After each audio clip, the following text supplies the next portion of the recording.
વાડી પ્રોગ્રામમાં બનતું વરાળિયા શાકની રેસીપી આજે આપણે જોશું. તો તેના માટે રીંગણા, બટેકા, ડુંગળી, ટમેટાં, મરચાં અને લસણ લીધું છે. તો ટમેટાને વચ્ચેથી આ રીતે કટ કરી લેશું અને તેનો બિયાનો ભાગ છે તે હટાવી દેશું. મસાલા માટે આપણે ચવાણું લઈ લેશું. તેની અંદર આપણે ક્રોસ કરેલું લસણ અને લીલા ધાણા ઉમેરીને આ રીતે સરસ મસાલો મિક્સ કરી દેશું, જેને આપણે સ્ટફ કરવાનો છે. તો રીંગણ, ટમેટાં, મરચાં આમાં આપણે આ રીતે કટ લગાવીને આ જે મસાલો રેડી કરેલો છે તે બધો સ્ટફ કરી દેવાનો છે અને જે મસાલો બચે છે તેને આપણે આગળ શાકમાં યુઝ કરી લઈશું.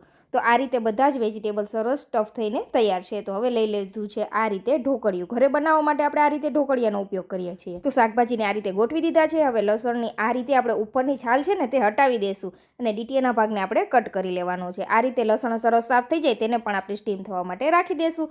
ત્યાં સુધીમાં આપણે વઘાર માટે બધા સૂકા ગરમ મસાલા, હિંગ, મીઠો, લીમડો લીધો છે. તેની અંદર આપણે ક્રોસ કરેલું આદુ લસણ ઉમેરી દઈશું. આદુ લસણ સરસ સાતળાઈ જાય ને પછી આપણે ઝીણી સમારેલી ડુંગળી ઉમેરી દેવાની છે. ડુંગળીને પણ આપણે સરસ સાતળી લેવાની છે. પછી તેની અંદર આપણે ક્રોસ કરેલા ટમેટાં, સ્વાદ અનુસાર નમક ઉમેરી દઈશું. થોડી વાર માટે ટમેટાં સતળાઈ જાય ને પછી તેની અંદર લાલ મરચું પાવડર ઉમેરીશું અને સારી રીતે મિક્સ કરી લેશું. પછી તેની અંદર આપણે જેટલી શાકમાં ગ્રેવી જોઈએ એટલું આપણે પાણી ઉમેરીને આ રીતે બધા કૂક થયેલા વેજીટેબલ હતા તે ઉમેરી દઈશું. સાથે બધા મસાલા ઉમેરી દઈશું, જેમાં ધાણા જીરું, હળદર પાવડર અને ગરમ મસાલો છે. થોડી વાર માટે થવા દેશું તો તૈયાર છે વરાળિયું શાક.